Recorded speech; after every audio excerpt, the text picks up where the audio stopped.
What's up, everybody? Welcome back to Colton Posey Fishing. So today I got a box in from Tackle Warehouse, some baits that I ordered especially for this month. So stay tuned. I'm going to go over these baits, why I use them, when I use them, so on and so forth. This is something you don't want to miss.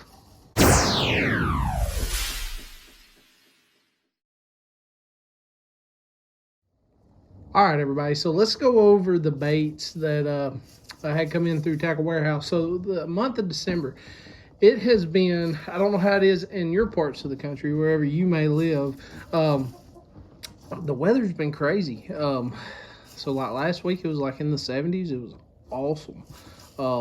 This week, it's going to be like in the 40s. And then coming up, come Friday and Saturday and Sunday, the high is like 14 degrees and it's going to feel like 4 degrees. So, I mean, it's just, and then it's going to bump back up to like 50s. So, I mean, the weather's all over the place. The fish are all over the place and everything else. But these baits right here that I ordered, they help me target those fish. So, I'm going to go through those baits with you. Now, I do want to say, none of these baits is from any companies that I'm sponsored by or anything like that. I'm not working with any companies right now. I'm not looking forward to working with any companies right now. But these are the baits that I ordered. So first things first, let's jump into these right here. These are my favorite things, absolutely, to use this time of year. Rage swimmers. Yes, I absolutely love a swim bait in December.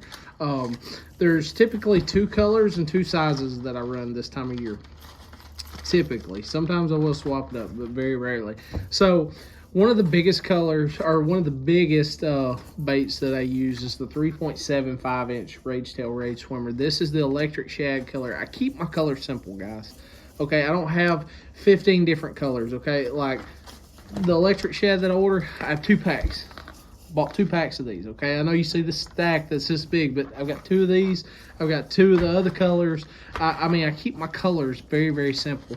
There's 2 types of bait that typically the bass in my area chase. So if I'm fishing something like Lewis Smith, I've got fish that chase the threadfin shad, I've got fish that chase the crawfish, and then I've got fish that chase the blueback herring. So I'm trying to mimic either one of those 3. So with the Rage Swimmers, typically what I use for the ones that are attempting to catch the blueback herring. So if I'm attempting to catch the spotted bass that are chasing the blueback herring, I will use the 3.75 inch Rage Swimmer. This mimics those blueback herring better because it's bigger in size, just like the blueback herring that they're chasing.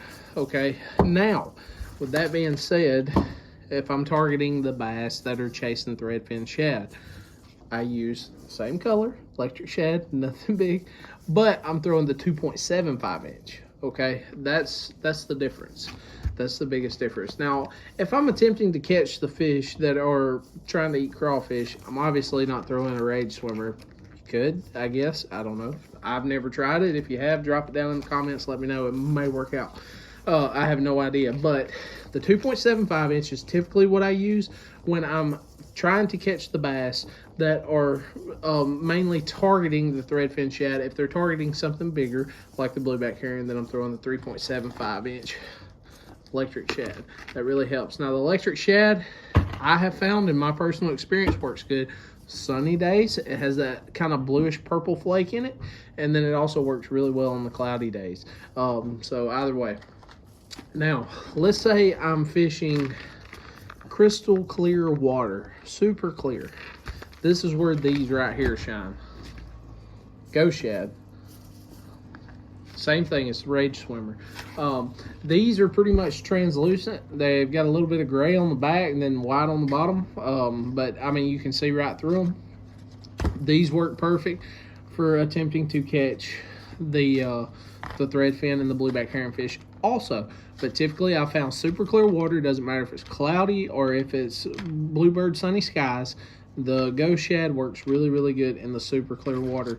The electric shad is kind of a toss-up. Once again, the clear and the muddy, typically if it's clear, if the water is super clear, I'm throwing the Go Shad. If it does have a little bit of stain, a little bit of green tint, something like that to it, the electric shad seems to help me. But we've got the 2.75 inch and we've got the 3.75 inch. So let's move on and see what else we got here. We got, so simple slime. But this is the basics fluorocarbon. This is a new fluorocarbon by Seagar. I haven't used it at all. I say it's cheaper. It is cheaper than like the Red Label, the Braze X, or the Invis X, or any of that. But it's kind of at the same price point that the Red Label was like 2 to 3 years ago, I guess. So I ordered some of it, the 8-pound test, to put on one of my spinning rods. I just want to see how it feels. I just want to get the feel of it. So not sure about the Seagar basics, but you know, maybe one of y'all fish with it. If you do, drop it down in the comments. That way everybody kind of gets an idea of what it's like. Now these are probably my absolute favorite to use this time of year. You all know that I'm a huge fan of the Spro rock crawler. The one that I still have, I have no idea how I still have it, because y'all know as much as I do, crankbaits get hung up about every other cast, but I've still got this bait. The Spro rock crawler, the green one that I've had forever, that looks like it's been drugged behind the truck. It looks like I pull it behind the truck instead of the boat. I absolutely love that bait, but these right here are coming along right behind it, the Money Badger. So this one, I forgot what the color of this one's called. I'm not sure it has it on it.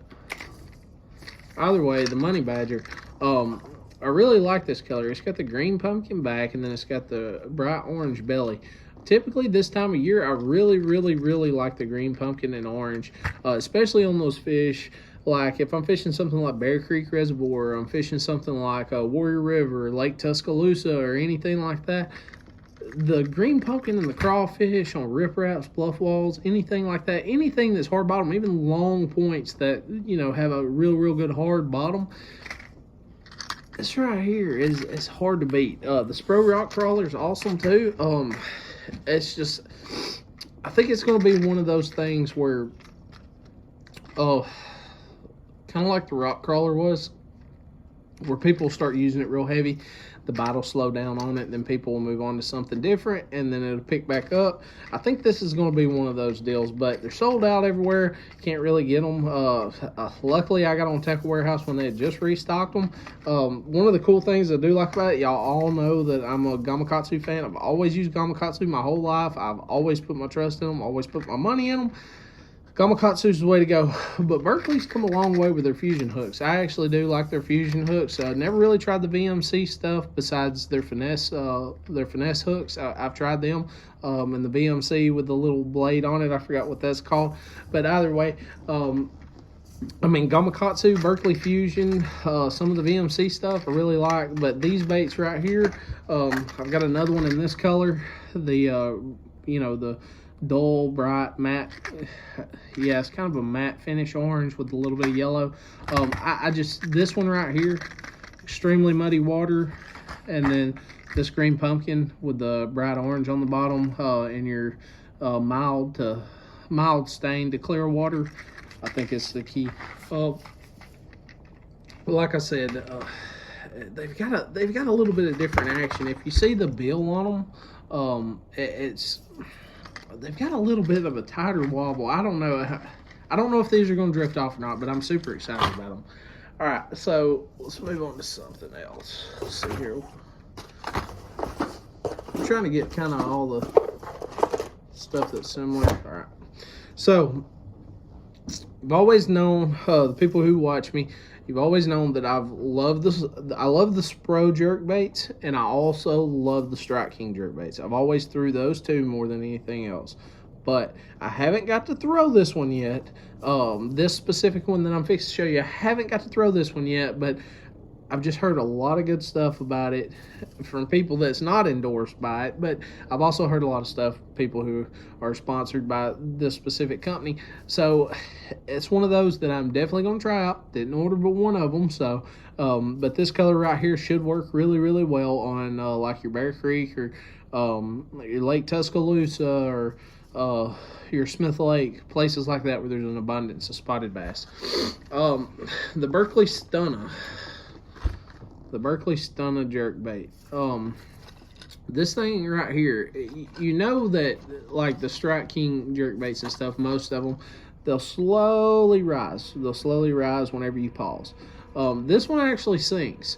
So I do like a jerkbait that sinks, and I do like a jerkbait that floats. Sometimes I don't know how the bass change their mind or why they change their mind, but a lot of times if I can't get bit with one that's sinking, I will, you know, throw one that's floating. If I can't get bit with it, then I will throw one that's just a suspender that just dead in the water. But I saw these baits from a lot of different anglers using them. I've seen the underwater footage of them. They look really good, and I'm excited to try this one. I think Berkley's coming a long ways with their baits. When I was a kid, I threw a lot of Berkley stuff, especially their soft plastics. I mean, used them all the time. That's all we knew to buy besides Zoom. So, you know, I'm excited about this bait. Now this one's on the expensive end, and it hurts me to even buy it. Okay, so MEGABASS. The MEGABASS, I don't know exactly how you pronounce it. I've heard it pronounced ONETEN and 110 and whatever. This is the Vision. I'm gonna call it 110 Junior. Okay. MEGABASS makes super good jerkbaits. I really like their jerkbaits. They have different, they move different, like the Trick Darter. Okay, it's just got a different action that typically makes spotted bass go nuts. I don't know why. I don't know if they put crack in it or what, but the spotted bass love them. So the MEGABASS, I think this thing was like 26, 27 bucks, maybe in 23. It's up above $20. It's expensive for a jerkbait, so make sure you got good line, so on and so forth when you go to use this thing. But I will say that the MEGABASS, especially this Pro Blue color, Pro Blue Pearl color, those spotted bass that are extremely finicky. I target spotted bass a lot. Those spotted bass that are extremely finicky, this typically lights their butts on fire. Like I said, it's expensive to buy these. I mean, it's hard to, you know, spend 60 bucks on 3 of these, and you may lose 2 of them, you know, but in either case, they do work really well. I will have to say, they work really well. I put my faith in them. They've always caught fish for me. So if you're looking to spend a little bit over 20 bucks, you can't go wrong with the MEGABASS. So let's move on. Let's see here. Alright, so we get in some rigging stuff. Yeah, let's get in some rigging stuff. Alright. Now, the Rage Tail swim baits. Let me fill you in on this. Some of you may know this, some of you may don't. I preached it before, but it may be new to somebody who's new to the channel. The reason that I use the Rage Tail this time of year specifically over Kitech or any of the other brands, and you will hear people say this exact same thing. Maybe they're sponsored by the companies, maybe they're not. I have no idea. But either way, the Rage Tail's ribs on the swim baits are pointed forwards. If you don't believe me, the next time you go into Walmart or anywhere you do your shopping, pick up a pack of Rage Tails, pick up a pack of Kitechs, look at the ribs. You'll see the difference. The Rage Tails are pointed forward. What that does is create more resistance where you can slow that bait down. It's going to give it less action in the water. It's just more subtle, okay? So that's the reason that I use the Rage Tail this time of year. Now, what I typically rig the Rage Tail on is a 1/4 ounce or 3/8 ounce squadron head. Now, the smaller ones, the 2.75 inch, I typically run them on the SMALLIE Smasher. These right here. They have a smaller light wire hook. I typically throw the 2/0. They just match up really good, and the tail doesn't get hung up as much on it when you're making long casts and stuff like that. But the 3/8 ounce is really good, and the 1/4 ounce is really good. I typically like 3/8 ounce because I'm letting this thing pretty much hit straight on the bottom, or either these fish are suspended super deep, and then I'll let that bait sink all the way down to whatever depth they're at, and then target the fish that way. The 3/8 ounce helps it get down there quicker, and then I can move it a little bit faster. one of the biggest misconceptions about late, well, I say late, one of the biggest misconceptions about winter fishing is that you have to move extremely slow. And it's not that it's not true that you don't, but sometimes you don't have to move that slow. It's not that you need to move fast, but you don't have to move that just creep and crawl. You can typically go with a slow cadence, okay? So to target those fish who are suspended, or, you know, just right up above the bottom, the Smallie Smasher is what I absolutely love. Now, let's say I got tons of these because people order the crap out of them, and a lot of times the only thing I hate about them is spotted bass, smallmouth. They smack these so hard they knock the eyes off of them. Either way, let's say I'm targeting those fish who are just lined up against the bottom. Let's just say they're dead on bottom, and I want to throw a swim bait. The 4x4 little jig heads, these are awesome. You can swim these, you can bounce them off the bottom or whatever. Typically, what I like to do with these, I like to let that rage swimmer sink all the way to the bottom, and then I'll typically bring it up with a slow cadence, reel in my slack, and just kind of, here's the thing, if you're picking that bait up and then just dropping it, that bait's gonna go phew, phew, phew, phew, just like that, okay? Straight up, straight down with a 3/8 ounce. Now, if I pick that bait up, and then, and I'm not saying pick it up that fast, I'm talking about if I just slowly pick it up and I reel in my slack, as I do that, that bait's gonna flurry up, and then with my line being tied, that bait's gonna fall slower, just like that. In a general direction, it's gonna make a basic triangle, but it's gonna come up slow, it's gonna go down slow. Keeps it consistent. Also triggers bites. A lot of times, when you bring that bait up, if you're dead on the fish, if you bring that bait up and it starts to go over them and it looks like it's going towards another one, that fish is going to react, whichever one you're going over or whichever one you're fixing to get by, okay? So the 4x4 little jig heads, perfect for throwing swim baits dead on bottom. Also perfect for a specific technique here. I'm fixing to show you. You can take, this is the Z-Man. Finesse shads. You can take these also and rig them up on them, the 4x4 little jig heads, and you can work them like it's a jig. I mean, it's just it's simple, but it works. I typically throw the Z-Man just because you can just catch so many fish off of it before you have to change them out. I mean, for stuff like this, I typically throw the Z-Man. I'm not a huge fan of the Elastic, but for stuff like this, huge fan of it. You can catch a lot of fish off of it. They do have a good action.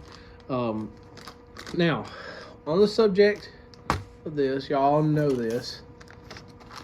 Armor Shad by DAMIKI. DAMIKI rig heads. So, when these fish are suspending right up under your boat, you're having a hard time targeting these fish, these DAMIKI rigs right here work perfect. Now, being on that subject, you can also do the 4x4 little jig heads the exact same way. But the catch is, sometimes, in very rare instances, they won't hit it unless they see an eyeball. The fish that are like up on Smith Lake, they get targeted so much, whether it's summer, fall, spring, winter, whatever. These fish get beat up all the time. Sometimes little subtle changes, like eyes, can trigger them to bite. There's a friend of mine that we went out on Smith one day, and we were having, I mean, we'd only been there an hour, but neither, excuse me, we had been there maybe an hour. Either way, we hadn't caught a single fish, and you know, he was kind of like, you know, I could see it in his eyes. You know, he was kind of like, well, I mean, I figured you'd, you know what these fish are doing. I explained to him, these fish change not only daily, they change hourly. That's the reason I would stay on this lake so much. And I told him, I said, you know, we've been using moving baits. We've done top water. We've threw everything at them, but the stuff that we don't want to throw, which is, you know, your Ned rigs, your wacky rigs, your finesse baits, pretty much. Swapped to a wacky rig. We hammered them. So we was an hour in, didn't have any fish, and the rest of the day we just couldn't get them not to bite. So we were catching spotted bass, we were catching largemouth at the same time. So it wasn't that we were in an area where there wasn't fish. It's just we was not using something something different than what they had been seeing the whole time. So your DAMIKI rigs and stuff like that, a lot of times that subtle presentation with not a whole lot of action will trigger those fish to bite. The key is having that 90-degree line tie. When that line tie right there is straight up with whatever head you're using, that is the key, because when that bait hits in the water and you drop that bait down to wherever those fish are, you want that bait sitting just like that, straight. No action, nothing. I mean, you can shake it a little bit. It ain't gonna hurt it, but either way, it's pretty subtle. That's the reason these things have like the fluke tail and stuff. This one has a round tail. Obviously, this one's gonna have more action than this one. So if they want something that's dead in the water, like a dinger or something like that, this is typically what you want to throw. If they want something with just a little bit more action, something like this is typically what you want to throw.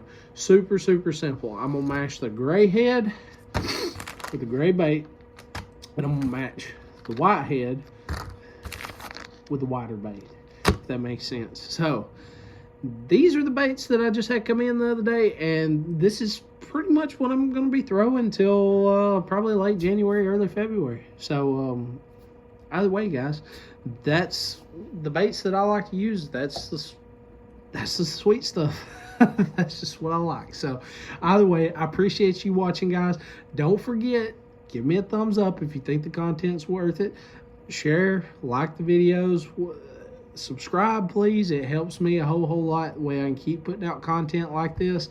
I appreciate it. I'll see you next time.